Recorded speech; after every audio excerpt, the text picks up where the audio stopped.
We finally left the end zone. Just look at this beautiful scenery. It's marvelous, even though it's a bit different from what we had pictured.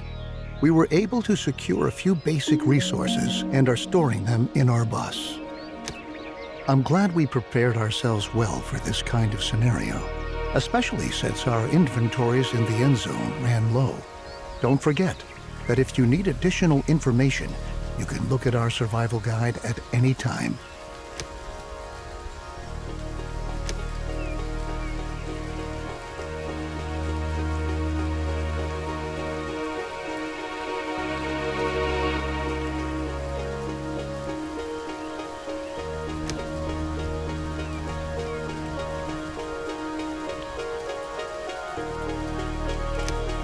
Well done.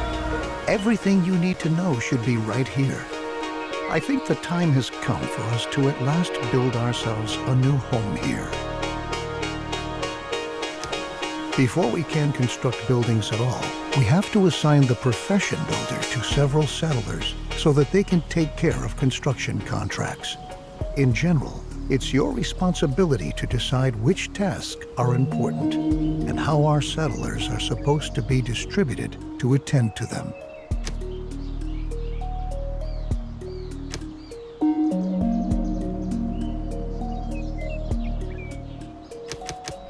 All right, your builders will be ready as soon as construction contracts have been issued. It's time to start focusing on our key and most basic need: water. The first thing we ought to do is to establish a working water supply. So we'll move on to our first construction contract. Place and build a jetty by a lake in the vicinity of your town center.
Very good.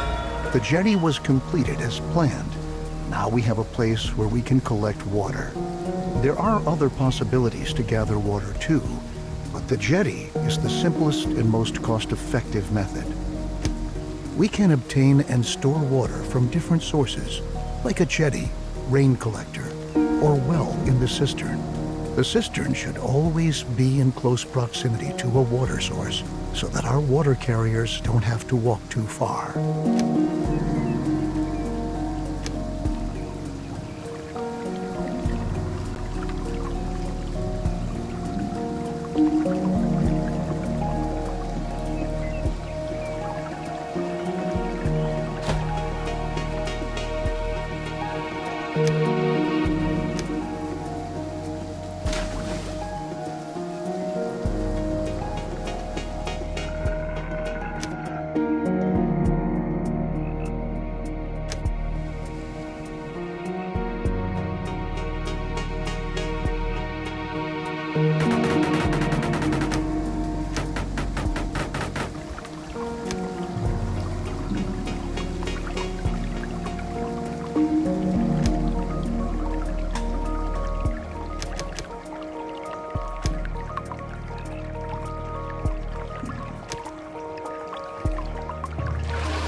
Great. We have now installed a working water supply, and water is now transported from the jetty to our cistern. Consider hiring more water carriers if you don't have enough settlers available. You can never have enough water in storage. Now we should focus on food production. It's important to ensure the supply right from the start. A gatherer's cabin, a hunting lodge, or a fishing hut can directly remedy the situation. I suggest starting with a fishing hut, since we're already located near a lake.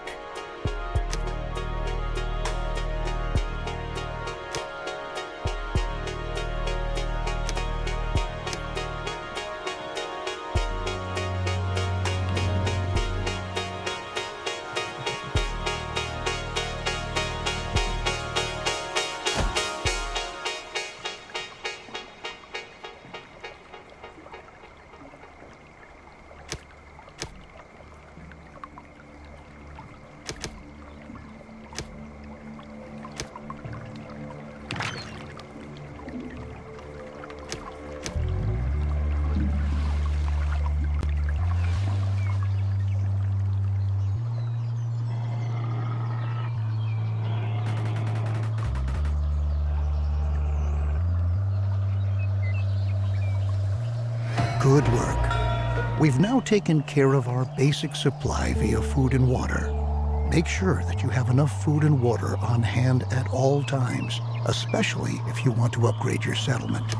A population that grows too fast can quickly unbalance your food and water supply, bringing major difficulties for you if you don't watch out. Crops are another excellent way of getting food, because they constantly grow as long as the soil is moist enough. Each seed has different yields and growing times. This means that it could take some time until your field is ready to be harvested, in contrast to your fishing hut, where production can be right away.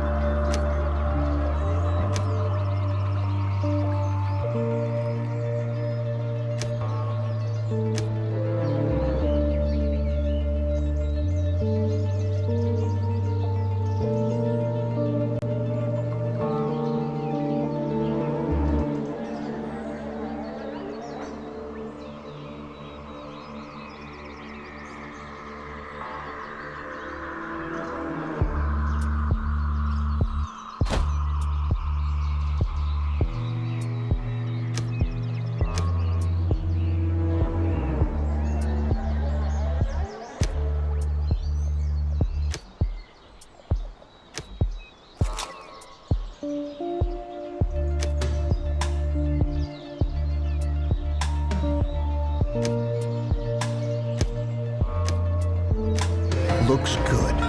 Remember that we need the widest variety of food sources to stay healthy. You should also plan ahead for drought periods that might come when it's not going to rain. Stock up on food and adapt your production to avoid bottlenecks. I'll show you a few more strategies later on. At the beginning, we don't have much scrap wood or other resources. We could build a production building, but to obtain resources as fast as possible, it's best that we start gathering right away. Assign a Gather All Resources task. All the settlers who haven't been assigned any profession by you are going to accept these kinds of tasks. In addition, settlers distribute resources within your settlement.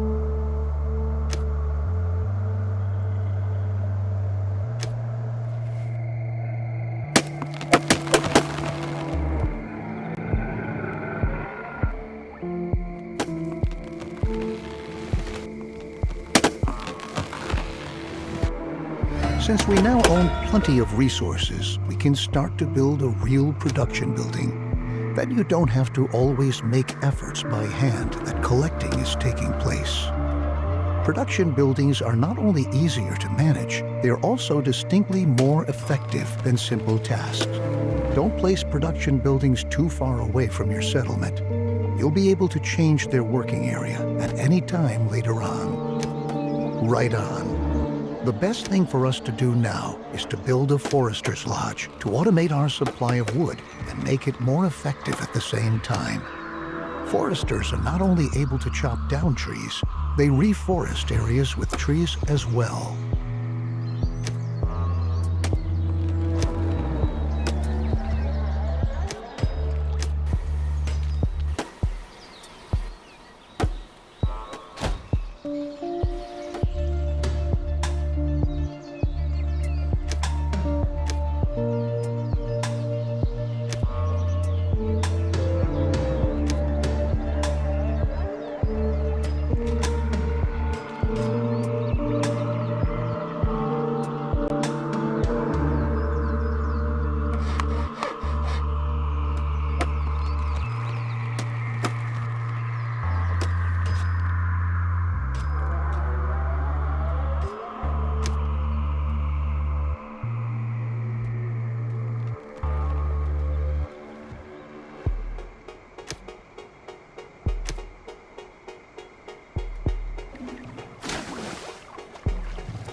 Good job. You might want to change this building's working area later on to tell your workers where they should get their wood from.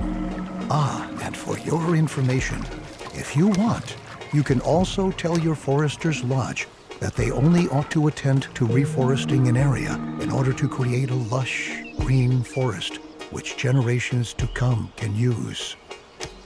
Very good. Now we ought to take care of collecting scrap. Scrap is one of the most valuable resources because the quantities present are limited, and we can recover other resources from scrap. Unlike the task we just had, the scrap yard allows larger quantities of existing scrap to be dismantled than with ruins or wrecks.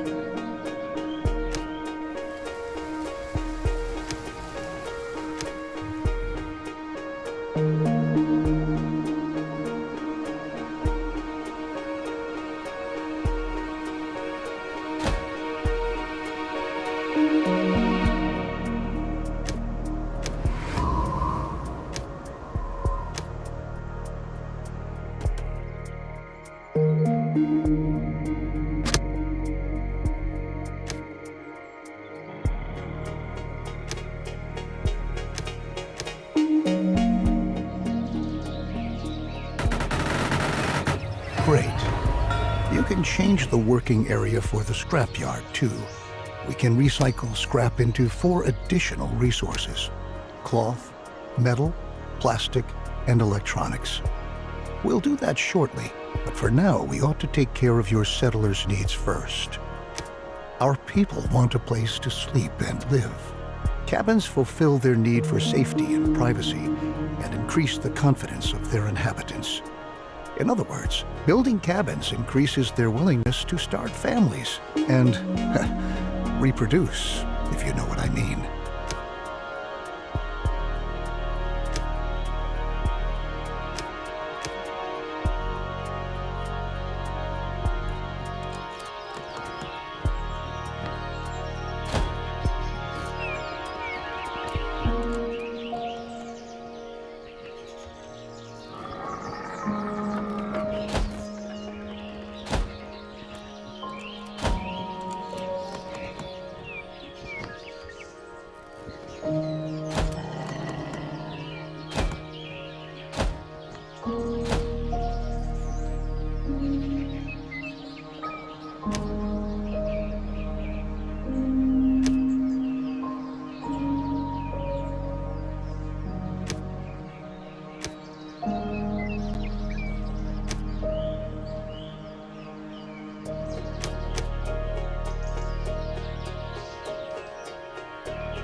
Besides cabins, you can also provide sturdy houses and shelters as housing. Sturdy houses withstand sandstorms better and have an increased storage capacity to boot. Children living in houses gradually fill up the house's stockpiles. Settlers do not reproduce in a shelter because they lack privacy. Let's return from our excursion into housing and refocus on scrap. With the help of a recycler or refinery, scrap can be sorted into 4 different resources. A recycler always takes scrap apart, one resource at a time, while a refinery automatically produces all 4 resources. To start off, you should build a recycler and produce cloth.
You can instruct your recycler to produce a different resource at a time. It's important that you focus on the resources you really need, at least in the beginning. Cloth and metal look like good options if you want to equip us with protective clothing and tools. Happy settlers are industrious settlers. That's why we ought to look after our people and protect them against the surroundings and dangers, like radiation. So let's start by transforming our newly recovered cloth into protective clothing. A tailor will be able to help us with that.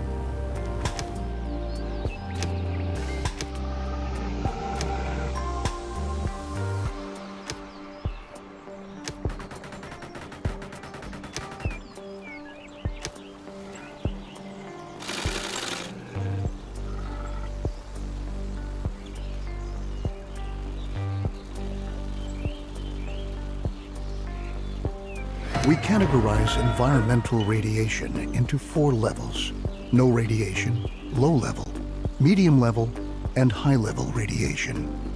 The radiation changes constantly and is influenced by weather and contaminated rain.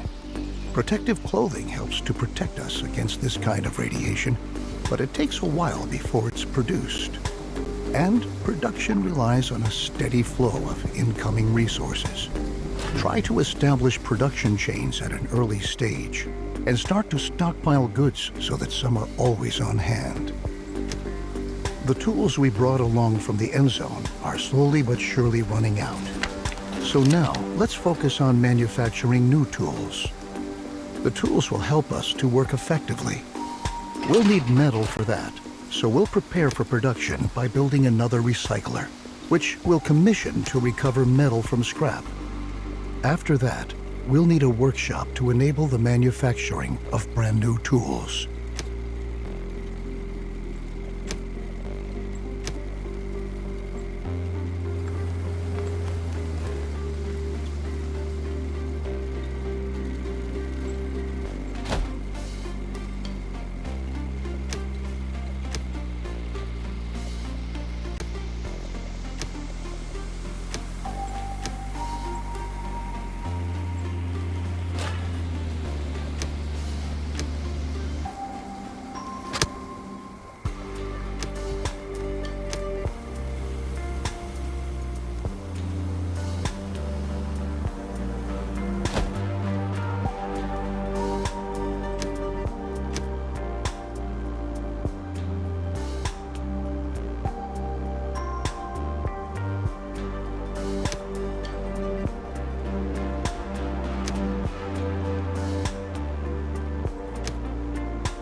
With our lovely new tools, we are now prepared to work effectively. Should you ever run out of metal, keep in mind that you can also instruct your workshop to manufacture tools from scrap instead of metal. Though they won't be quite as effective, it's still better than being forced to work with bare hands. Down in the Endzone, we had sufficient time and resources to educate ourselves properly, but our children don't have this luxury. We ought to build a school and pass on what we've learned. As a result, they will be able to survive and work better and more effectively.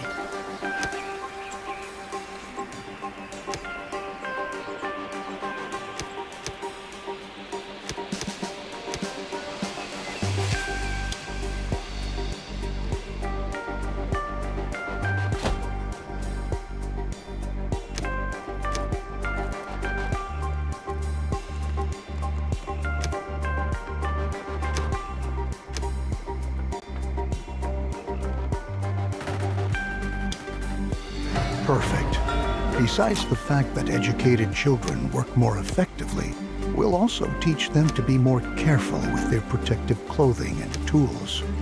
This, in turn, leads to them staying intact longer, and we conserve valuable resources.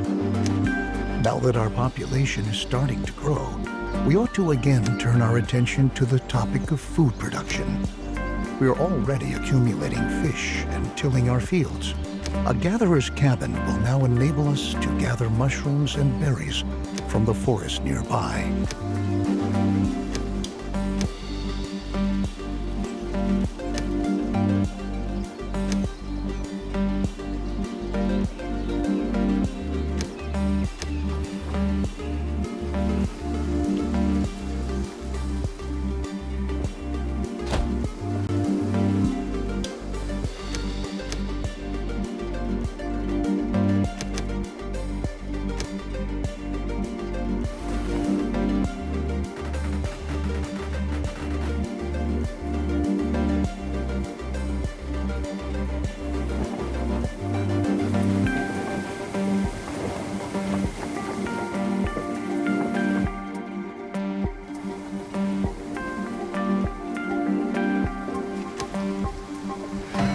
Very good.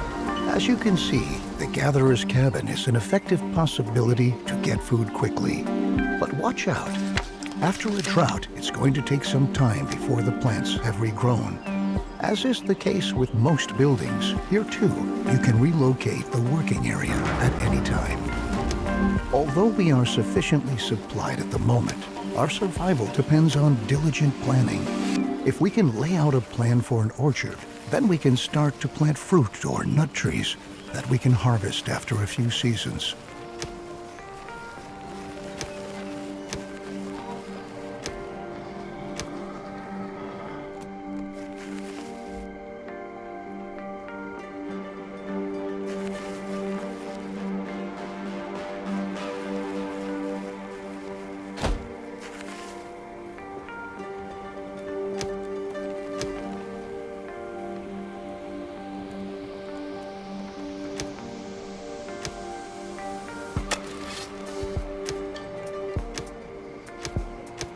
The orchard has been laid out, and the trees are already beginning to grow.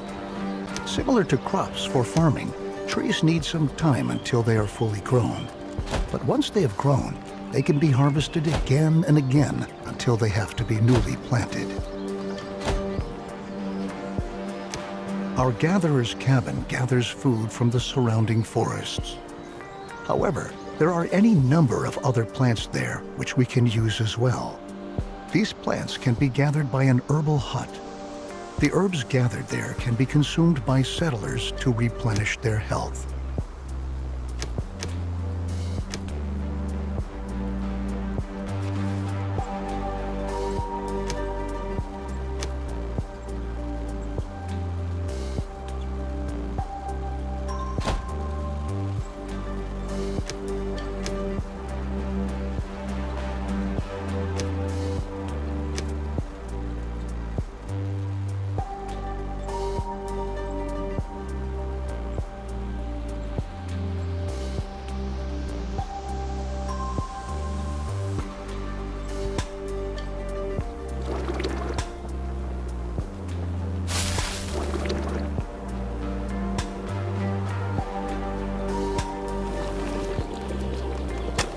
Well done. We can equally utilize the gathered herbs to convert them into medicine later on.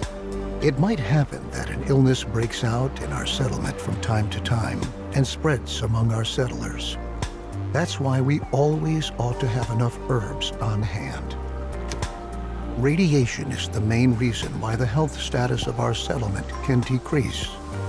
Although our settlers already use protective clothing to shield themselves against environmental radiation, it might occur that our sources of water become contaminated. We should start to filter our water to prevent this from happening. We will need a great deal of charcoal to accomplish this. The charcoal kiln will burn wood to produce charcoal.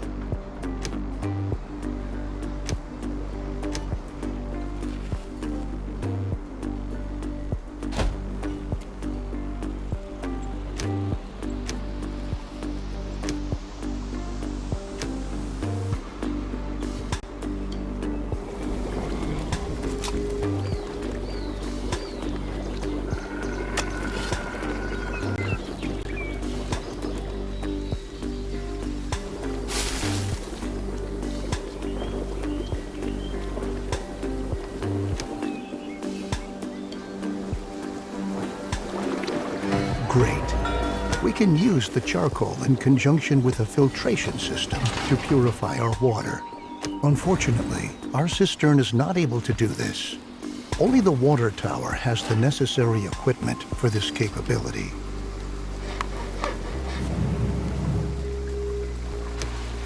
It would be a disgrace if we had to demolish our trusted cistern just to erect a water tower in its place. What we ought to do instead is upgrade the cistern itself. A water tower can store much more water and provides workplaces for a lot more water carriers than our old cistern.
Our new water tower is up and ready for action. Good work. Filtering the water is an important next step because clean drinking water is a key mainstay of any stable society. Let's begin with filtering our water. To save on charcoal, we ought to ensure that at least a little bit of water not contaminated by radiation is being stored in our water tower. Water gained from a well is never contaminated by radiation, so it suggests itself for that purpose. Then we can use the remaining charcoal to produce better protective clothing.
Good work. We are continuously taking steps towards being better and better equipped to be able to survive in this hostile environment.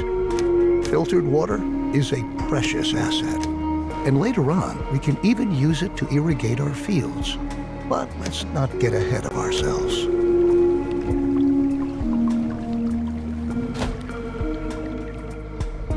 Not only our water can become a hazard for our settlers due to radiation, our food can too. We ought to erect a decontamination post to prevent settlers from eating meals that are contaminated with radiation.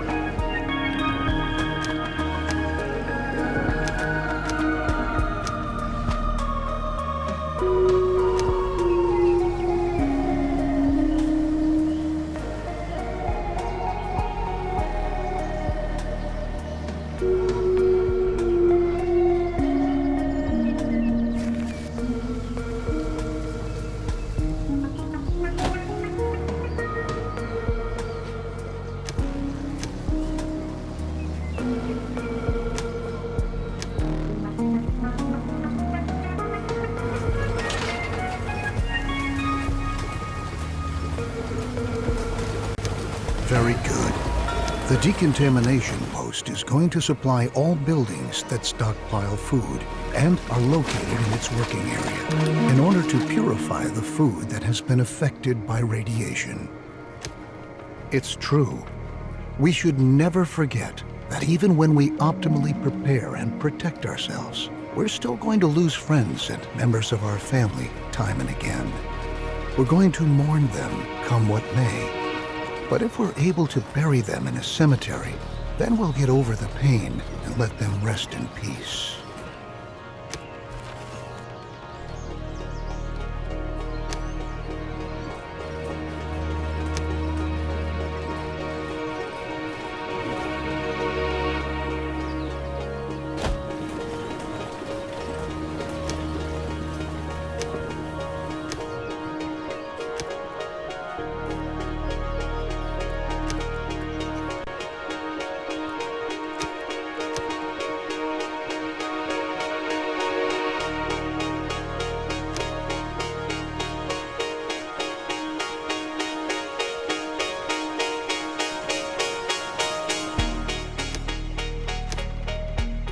Okay, the cemetery will help us to quickly get a hold on ourselves and focus on the tasks that lie ahead.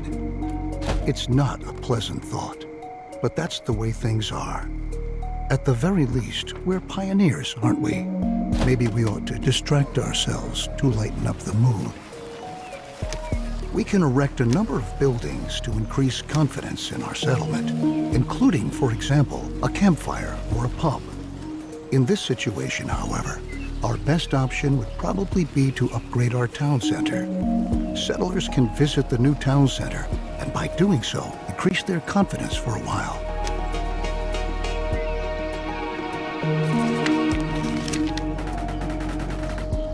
Very good. The new town center not only gives us more storage space, at the same time, it functions just like a campfire, too.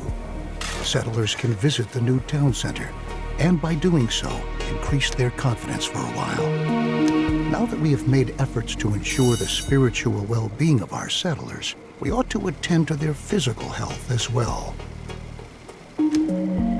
Our settlers can get sick from time to time. Settlers who have become infected with a disease can die from it if they're not treated. Settlers will go to a medical facility to have themselves treated and will be admitted there, provided that beds are still available. We ought to ensure our settlers' medical health care.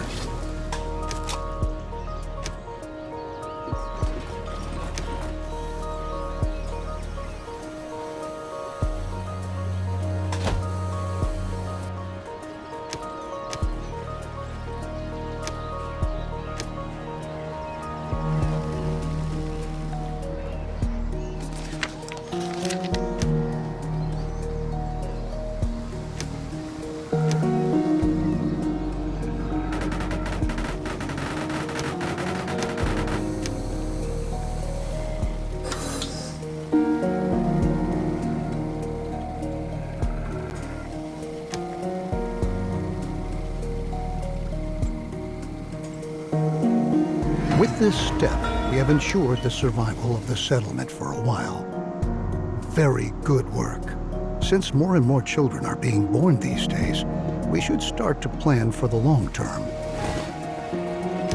While cabins are a good way to get settlers to start a family, they only provide limited space. This can quickly lead to people having to live on the street. Allow me to suggest to you that cabins be provided only in a very targeted manner in order to control the population growth of your settlement. Nothing is worse than not having enough resources to provide for everyone. We ought to build a shelter to be able to provide other inhabitants with a roof over their heads too.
Very good.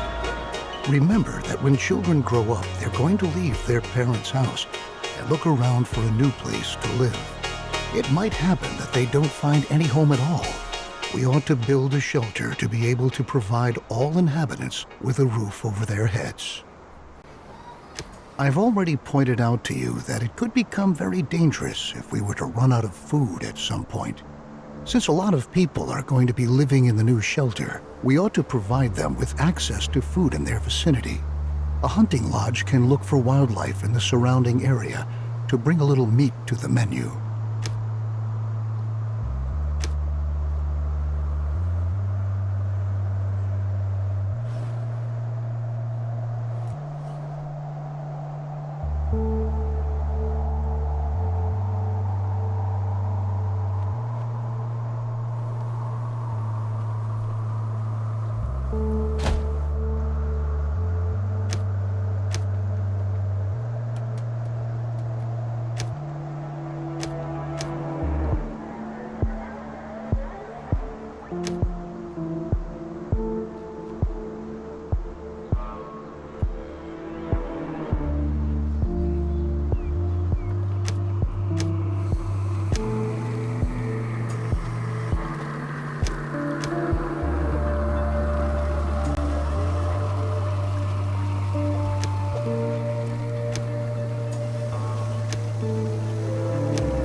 Perfect.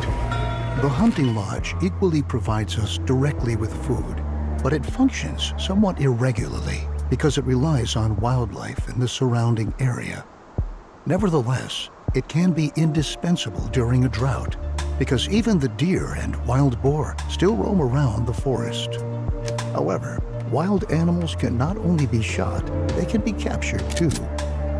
When a wild animal has been captured, it can be brought to a pet.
Animals captured by a hunter are brought to a pasture where they are tended to and cared for by herders. Some animals produce resources such as milk or eggs. Other animals can only be slaughtered to eat. You ought to find out for yourself which type of animal brings you which benefit. On each pasture, you can choose which type of animal ought to be kept there. You must provide water for the animals you keep on your pasture. This enables them to survive and reproduce. When enough animals are fully grown, the herder will start to slaughter them. If you don't want animals to be slaughtered, you can also instruct the herder not to do so. Now your herders know how they ought to handle the animals. And now that you've already captured several animals, don't forget to instruct your hunters to hunt animals again in the future so that they can continue to gather and provide food. With our increased production, our stockpile is going to run out soon. The supply routes for our production buildings are getting longer and longer too. To tackle these problems, you ought to build a temporary storeroom and have roads laid out.